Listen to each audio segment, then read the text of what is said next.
Let's talk about a gap that, well, it exists in all of us. It's that space between what we say we're going to do and what actually gets done. Because when it all comes down to it, our actions, not our words, are what write the true story of who we are. So I want you to think about this for a second. What really defines your character? When you think about who you are, what's the first thing that comes to mind? Is it your intentions, your big ideas, or is it something else? For a lot of us, the answer is probably our words. We love a good mission statement, don't we? A bold promise, an inspiring speech. It just feels so good to say the right things and to have those amazing intentions. But what if the real measure isn't the promise, but the proof? Not the talk, but the actual tangible mark you leave behind after the work is finished. This is the core idea we're going to unpack today.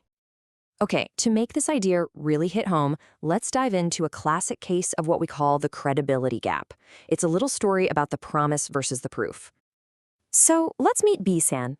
On one side, you've got his promises. He's all about quality first and let's innovate with big ideas. I mean, he even posted the company values on social media. But then you look at the proof.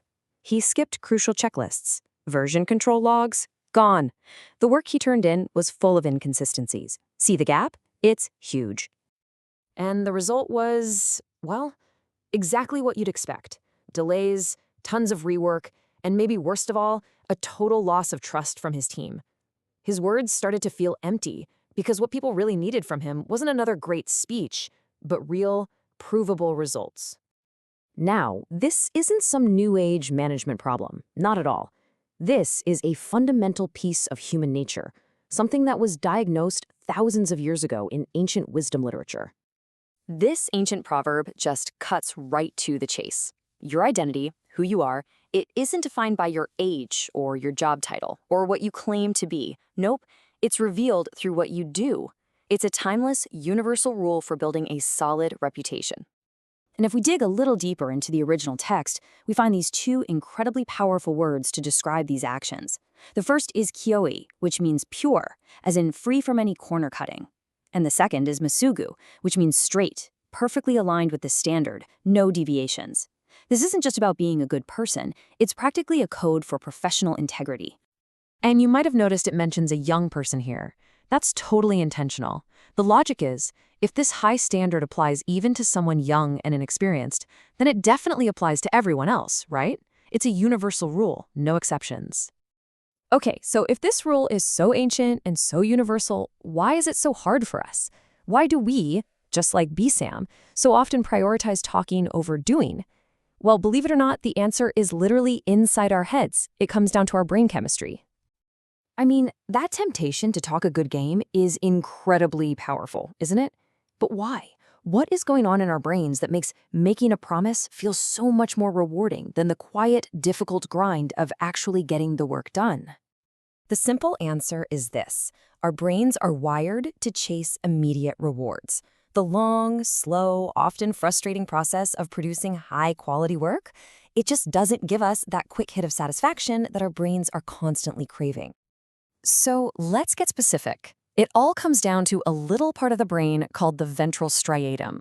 The best way to think of it is as your brain's "I want praise now" button. It's super sensitive to immediate social rewards, getting a nod of approval in a meeting, a like on a post. Just announcing our plans gives it that instant jolt, something that quiet, focused work often can't deliver right away. And relying on this talk-first approach has some really serious downsides. First, there's the intent-action gap. Just saying your goal out loud can actually trick your brain into feeling like you've already made progress, which ironically kills your motivation. Then there's something called moral licensing. Talking about your high standards can make you feel like you've earned the right to cut corners later. It also wrecks habit formation because you build habits by doing, not talking. And finally, it just destroys trust, forcing everyone around you to waste their time double-checking everything you say. So it sounds like we're fighting our own brain wiring, which, yeah, that sounds tough. But there is a super simple, really practical way to start rewiring that circuit.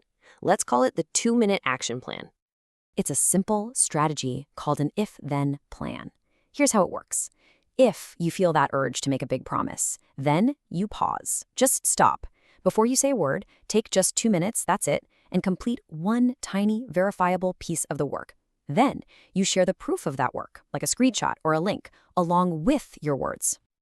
This one little change completely flips the script. You are no longer selling an intention. You're presenting a fact. You go from saying, "I'll get this done," to saying, "I've already started and here's the evidence." It's such a small change in what you say, but it's a massive change in impact.